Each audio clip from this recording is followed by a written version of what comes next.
Assalamualaikum warahmatullahi wabarakatuh. Di sini kami akan menyampaikan materi mengenai proses pembentukan keluarga yang beranggotakan saya sendiri, Hoerunisa Nurbaiti, dan rekan saya, Siti Alifia Hayatunupus. Nah, yang kemudian yaitu materi pertama yang akan disampaikan oleh saya sendiri, yaitu mengenai kesiapan menjadi orang tua. Nah, kesiapan menjadi orang tua merupakan salah satu indikator langgengnya suatu hubungan dalam pernikahan, karena masing-masing pasangan saling mendukung dengan perubahan peran dan penyesuaian diri terhadap fase kehidupan yang baru setelah pernikahan. Nah, kesiapan menjadi orang tua itu sangat penting karena pastinya pasangan itu setelah menikah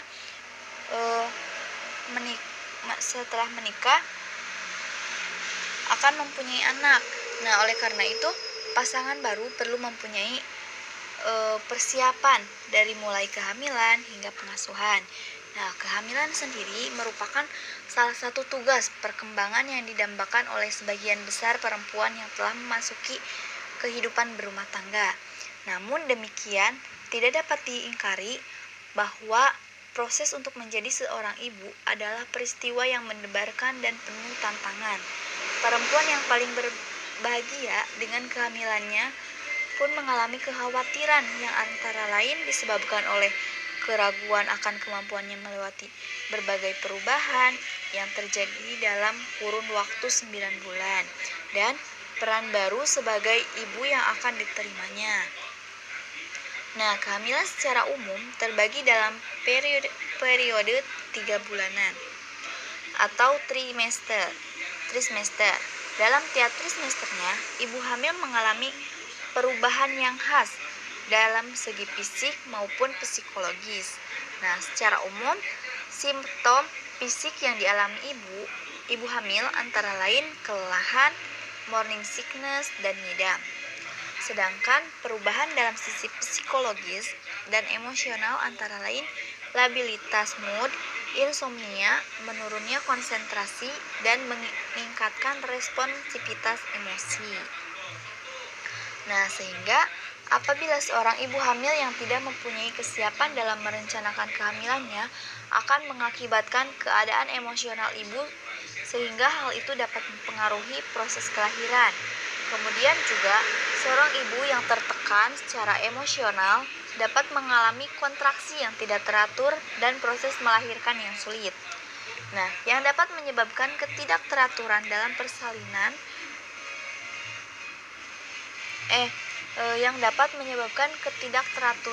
persediaan oksigen bagi janin atau masalah lainnya. Nah, selain itu, dampak kehamilan yang tidak direncanakan dapat berujung pada keputusan untuk pengguguran kandungan yang tidak aman. Nah, kondisi ini akan sangat dekat dengan kejadian kesakitan dan kematian ibu yang saat ini masih sangat tinggi di Indonesia. Nah, oleh karena itu, perencanaan kehamilan harus dilakukan sebelum masa kehamilan. Nah, proses kehamilan yang direncanakan dengan baik akan berdampak positif pada kondisi janin dan adaptasi fisik dan psikologis ibu pada kehamilan menjadi lebih baik. Hal-hal yang perlu dipersiapkan pada kehamilan, misalnya pengaturan nutrisi ibu hamil. Nah, nutrisi yang baik juga berperan dalam proses pembentukan sperma dan sel telur yang sehat. Nutrisi yang baik berperan dalam mencegah anemia saat kehamilan, pendarahan, pencegahan infeksi, dan pencegahan komplikasi kehamilan, serta kelainan bawaan dan lain-lain. Nah, kemudian juga perlu adanya kesiapan dalam pengasuhan. Nah, setelah proses melahirkan, sebagian besar ibu baru merasa lelah dan butuh istirahat. Meskipun perubahan ini normal, akan tetapi kelelahan tersebut dapat merusak rasa aman ibu dan rasa percaya diri. Nah, karakter karakteristik sosial seperti pendidikan dan pekerjaan orang tua menjadi penting karena memungkinkan orang tua untuk menghidupi anaknya.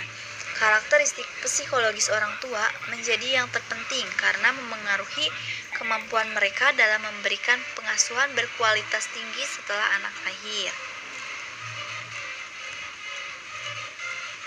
Nah, menurut Christoph Heinicke dalam Brook 2011 mengidentifikasi 3 sifat psikologis orang tua yang memberikan lingkungan pengasuhan optimal. Yang pertama yaitu rasa penghargaan diri orang tua.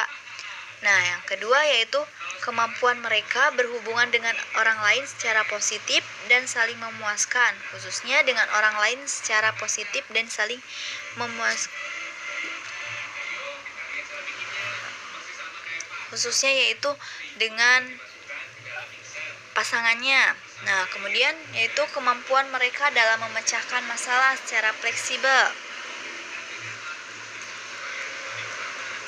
Nah, ketidaksiapan orang tua dengan pengetahuan dan wawasan yang cukup dalam mengasuh anak akan menimbulkan banyak permasalahan. Tidak sedikit orang tua yang stres dalam mengasuh anaknya, padahal di satu sisi sesungguhnya anaklah yang menjadi korban utama atas kesalahasuhan yang dilakukan oleh orang tua. Nah, kesempatan hidup anak yang masih panjang di masa depan kemudian hancur atau sia-sia karena kesalahan-kesalahan yang dilakukan oleh orang tua. Nah, kesempatan hidup anak yang masih panjang di masa depan kemudian hancur atau sia-sia karena kesalahan yang dilakukan oleh orang tua, misalnya yaitu salah dalam memilih jurusan, salah dalam pilihan karir, salah dalam menapaki kehidupan. Nah, ciri adanya kesalahan itu adalah anak tidak merasa senang, anak tidak tumbuh dan hidupnya tidak mendapat apresiasi yang baik. Nah, seperti itu. Terima kasih.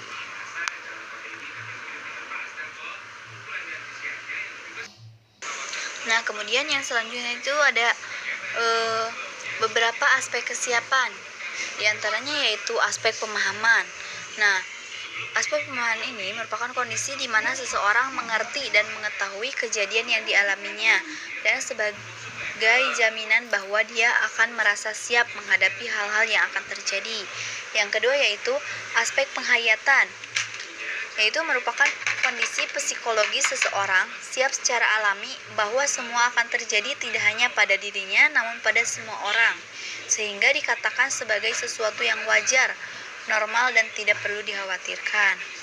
Kemudian yang ketiga yaitu ada aspek kesediaan. Nah, aspek kesediaan ini merupakan kondisi psikologi seseorang sanggup atau rela untuk berbuat sesuatu sehingga dapat mengalami secara langsung segala hal yang seharusnya dialami sebagai suatu proses dalam kehidupan.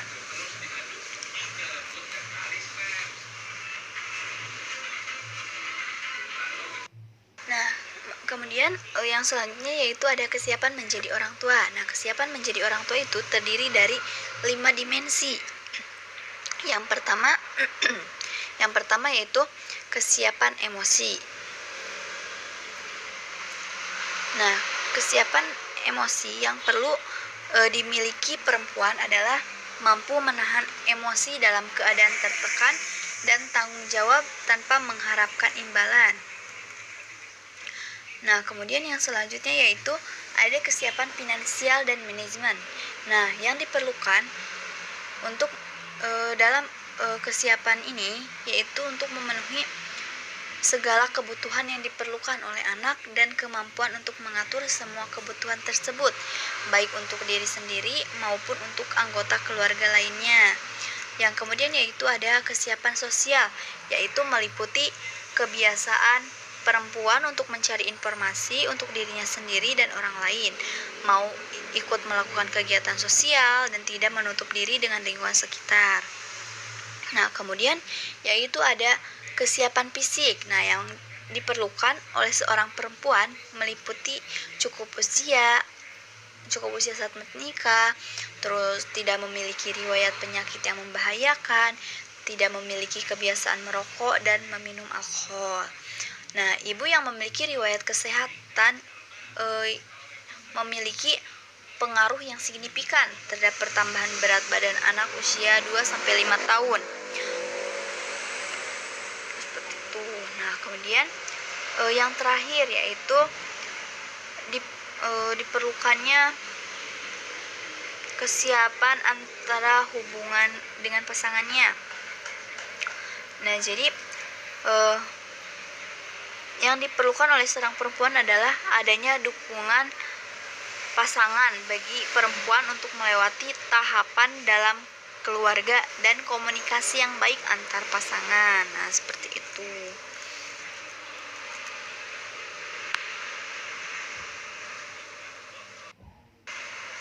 Materi selanjutnya yaitu ada masa transisi menjadi orang tua. Nah, masa transisi menjadi orang tua merupakan babak baru bagi kehidupan individu, khususnya pada masa dewasa awal, karena menjadi orang tua dan mengasuh anak merupakan salah satu tugas perkembangan pada masa dewasa awal. Setiap individu tentu mengharapkan menjadi orang tua yang mampu berfungsi sebagai secara kompeten, sukses dalam menuntun komitmennya sebagai orang tua, memahami peranannya, serta dapat menyesuaikan diri dengan perkembangan buah hatinya kelak. Nah, masa transisi menjadi orang tua akan sulit bagi orang tua yang masih remaja. Tugas-tugas perkembangan orang tua seringkali diperburuk oleh kebutuhan dan tugas perkembangan remaja. Salah satunya yaitu kemandirian yang belum dipenuhi. Kelahiran seorang bayi menyebabkan timbulnya suatu tantangan mendasar terhadap struktur interaksi keluarga yang sudah terbentuk. Nah, menjadi orang tua menciptakan periode ketidakstabilan yang menuntut perilaku transisi untuk menjadi orang tua. Nah, kemudian pada masa peralihan ini terdapat keraguan akan peran. Namun, di masa ini pula remaja memiliki waktu untuk mencoba gaya baru yang berbeda, menentukan pola perilaku, nilai, dan sifat yang sesuai dengan dirinya. Karena pada masa ini, remaja memiliki keinginan untuk bebas dalam menentukan dirinya sendiri. Hal ini menimbulkan dampak positif dan negatif bagi remaja tersebut. Dampak positifnya yaitu dengan adanya dukungan yang baik dari luar. Remaja dapat melalui masa penyesuaian terhadap tumbuh kembangnya. Sedangkan dampak negatifnya, jika pengaruh dari luar buruk, maka akan berdampak terhadap keberhasilan remaja melalui masa peralihan tersebut. Nah, adapun resiko secara psikologis adalah stres, kemudian depresi berat, terus berhenti untuk tidak meneruskan pendidikannya, kemudian juga bisa mengakibatkan penganiayaan terhadap bayinya sendiri karena merasa bahwa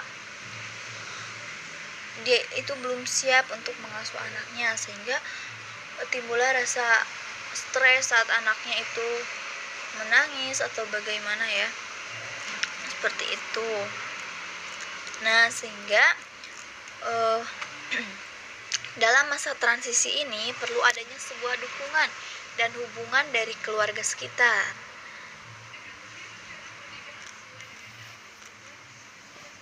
Karena untuk orang tua baru seperti remaja misalnya sangat merasa sulit untuk berada di masa ini, di mana mereka belum memiliki pengalaman dalam mengasuh dan merawat anaknya, sehingga sangat penting sekali peran keluarga dalam melalui masa ini.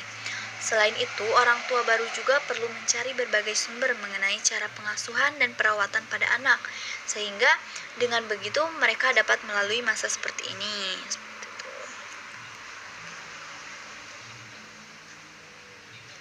Nah, kemudian materi selanjutnya yaitu akan disampaikan oleh rekan saya yaitu Alipia. Oke, untuk selanjutnya yaitu penyesuaian diri menjadi orang tua. Menurut Schneider's, terdapat dua pengertian mengenai penyesuaian diri.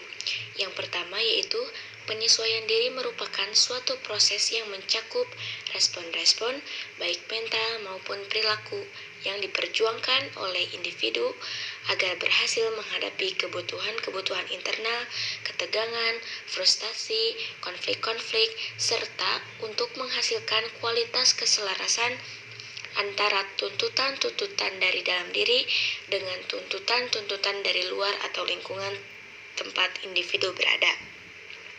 Nah, transisi dalam kehidupan menghadapkan individu pada perubahan atau tuntutan-tuntutan sehingga diperlukan adanya penyesuaian diri. Nah, setiap orang pasti nih mengalami masalah dalam mencapai tujuan hidupnya, dan penyesuaian diri sebagai keadaan atau sebagai proses. Semua makhluk hidup secara alami telah dibekali kemampuan untuk menolong dirinya sendiri dengan cara menyesuaikan diri dengan keadaan lingkungan. Kenapa? Agar dapat bertahan hidup. Nah, hal ini tuh sangat berpengaruh terhadap kehidupan individu dalam menghadapi segala tantangan dan perubahan-perubahan yang akan terjadi nanti. Menurut Hurlock, dalam Herizasham, ada beberapa faktor yang mempengaruhi penyesuaian diri dengan masa orang tua. Yang pertama, ada sikap terhadap kehamilan. Sikap wanita terhadap masa orang tua diwarnai oleh kondisi fisik dan emosionalnya selama mengandung. Yang kedua, sikap terhadap masa orang tua. Orang dewasa akan menyesuaikan diri dengan baik jika menginginkan anak, karena anak merupakan unsur esensial terhadap perkawinan yang bahagia. Yang ketiga, usia orang tua. Orang tua muda cenderung kurang bertanggung jawab terhadap masa ini, sedangkan orang yang lebih dewasa cenderung lebih bertanggung jawab dan memerhatikan permasalahan keluarga. Yang keempat, jenis kelamin anak. Sikap orang dewasa terhadap masa orang tua itu lebih menyenangkan jika mereka mempunyai anak dengan jenis kelamin yang mereka kehendaki atau yang mereka inginkan. Yang kelima, ada jumlah anak. Apabila seseorang yang telah dewasa mempunyai anak sesuai dengan idealnya, maka penyesuaian diri mereka terhadap masa orang tua itu akan lebih baik, better gitu daripada yang tidak sesuai dengan harapan mereka. Yang ketujuh, ada harapan orang tua. Orang tua pasti mempunyai konsep anak dalam tanda kutip anak impikan atau anak yang diimpikan gitu maksudnya. Nah, penyesuaian diri mereka terhadap masa orang tua itu akan dipengaruhi oleh seberapa baik anak itu diukur menurut idealnya keinginan orang tua tersebut. Yang ketujuh, perasaan keseimbangan tugas orang tua. Konflik tentang pelatihan anak bisa membingungkan dan menimbulkan rasa cemas, dan konflik inilah yang sangat mempengaruhi pada masa orang tua. Yang kedelapan, sikap terhadap perubahan peran. Masa orang tua berarti pria maupun wanita belajar untuk memainkan peran yang berorientasi pada keluarga daripada pasangan. Dan yang terakhir ada watak anak. Anak yang mudah diatur membuat orang tua merasa dihargai bagi waktu dan usaha yang dikorbankan bagi anak-anak. Nah, hal ini tuh sangat berefek atau berpengaruh terhadap kesenangan bagi orang tua, atau dengan hal ini orang tua itu dapat disenangkan oleh anak tersebut. Salah satu faktor yang diharapkan dapat memberikan sumbangan dalam masa penyesuaian, yaitu dukungan sosial. Nah, menurut Wills, sumber-sumber yang tersedia dalam hubungan interpersonal memainkan peran penting dalam menentukan fungsi adaptif dan kesehatan seseorang. Nah, ada juga yang mengatakan atau memperkuat bahwa dukungan sosial itu secara umum menimbulkan pengaruh positif bagi kesejahteraan fisik maupun psikis, dan secara khusus mempengaruhi kesehatan selama masa kehamilan. Dukungan sosial dapat meningkatkan rasa sejahtera, kontrol personal, perasaan yang positif, serta membantu perempuan hamil mempersepsi perubahan-perubahan yang terjadi selama kehamilan dengan tingkat stres yang lebih rendah. Nah, jaringan sosial yang terdekat dengan ibu hamil yaitu keluarga. melalui berbagai bentuk dukungan yang diberikan keluarga, maka diharapkan untuk calon ibu dapat melakukan penyesuaian diri yang lebih baik pada masa kehamilannya. Selain itu juga, penyesuaian seorang laki-laki saat awal menjadi ayah perlu dipersiapkan karena terkadang saat laki-laki pertama kali menjadi ayah, pusat perhatiannya lebih banyak diberikan kepada anaknya. Hal tersebut menjadi sebuah kekhawatiran bagi sang ibu karena merasa tergantikan oleh anaknya. Nah, untuk selanjutnya yaitu keputusan orang tua yang menikah tentang pengasuhan. Ketika pasangan menjadi orang tua, faktor terpenting untuk memahami keputusan mereka dan dampaknya ialah apakah pasangan itu sepakat pada keputusan tersebut. Nah, oke. Menurut Caroline Pepkowan dan Philip Cowan mengidentifikasikan 4 pola pembuatan keputusan. 4 ya. Yang pertama, pasangan perencana, yaitu membahas pertanyaan dan membuat keputusan tetap untuk memiliki atau tidak memiliki anak. Yang kedua, pasangan yang menerima takdir, yaitu pasangan yang tidak merencanakan kehamilan sehingga mereka menerimanya dengan tenang atau di banyak kasus dengan antusias. Yang ketiga, pasangan ambivalen, yaitu pasangan yang menunjukkan baik perasaan positif maupun negatif tentang menjadi orang tua, di mana salah satu berada di satu sisi dan yang lainnya di sisi yang lain. Yang keempat, yaitu pasangan ya tidak, yaitu pasangan yang mengalami konflik untuk memiliki atau tidak memiliki anak. Nah, proses pembuatan keputusan oleh pasangan terkait kehamilan berhubungan dengan kemampuan pemecahan masalah mereka dalam hal ini. Nah, pasangan ya tidak kurang efektif. Kenapa? Karena kalau diterapkan dalam keseharian itu kurang dalam menyelesaikan masalah sehari-hari. Seperti halnya ketidakefektifan mereka untuk memutuskan kehamilan. Nah, proses pembuatan keputusan terkait kehamilan memengaruhi kepuasan pernikahan dari waktu ke waktu dan setelah bayi lahir. Ketika pasangan yang menerima kehamilan tidak direncanakan atau mengalami penurunan tingkat kepuasan pernikahan, tetapi tingkatan awalnya itu sangat tinggi sehingga mereka masih merasa puas, seperti halnya orang tua yang merencanakan. Dalam penelitian longitudinal, perasaan ayah mengenai kehamilan yaitu tidak menginginkan atau justru terlalu lama menanti kehadiran bayi. Yang kedua yaitu membentuk perilaku dan interaksi ayah setelah bayi lahir. Nah, untuk ayah yang tidak menginginkan kehamilan, bersikap kurang hangat pada bayinya. Dan ayah yang menginginkan bayi lebih awal, lebih mengayomi dan perhatian pada bayinya. Ayah yang lebih terlibat dalam kegiatan sebelum kelahiran yaitu seperti mengunjungi dokter, melihat sonogram atau USG bayinya. Terus lebih terlibat dalam semua aspek pengasuhan saat bayinya berusia 3 bulan. Nah, keterlibatan ayah dalam kegiatan sebelum kelahiran akan meningkatkan keterlibatan mereka dalam pengasuhan setelah bayi lahir, terlepas dari sikap mereka mengenai kehamilan. Untuk yang selanjutnya yaitu cara yang ditempuh wanita dan pria untuk menjadi orang tua. Ini dalam sebuah penelitian ya teman-teman.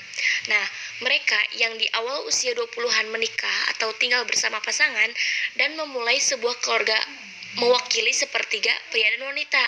Presentasi pria dan wanita sangat kecil, yaitu sekitar 6 hingga 8% yang tampaknya kesulitan mengambil tanggung jawab sebagai orang dewasa. Nah, mereka tinggal di rumah dan kadang memiliki pekerjaan. Ada pola sumber daya keluarga yang serupa dalam sampel ini. Pria dan wanita dengan sumber daya terbanyak yang keluarganya menekankan pada pendidikan dan yang menikmati sekolah serta kegiatan komunitas adalah mereka yang bersekolah, bekerja dengan gaji bagus, dan menunda pernikahan dan memiliki anak. Saat anak muda menginjak usia 30 tahun, mereka telah menyelesaikan sekolah, sedangkan bekerja, meninggalkan rumah, dan menikah sehingga mereka sampai di tahapan yang dialami orang tuanya dalam usia lebih muda. Cara yang ditempuh pria dan wanita serupa dan ada persamaan gender yang lebih tinggi dalam aktivitas mereka. Kaum Eropa Amerika lebih banyak bersekolah dan bekerja dibanding kaum Afrika Amerika dan kelompok minoritas lainnya, sehingga hal tersebut memberikan sumber daya yang lebih besar pada mereka untuk mengasuh keluarga. Cara untuk meningkatkan level pendidikan dan pekerjaan dan sumber pengasuhan bagi semua kelompok merupakan tugas sosial yang paling penting.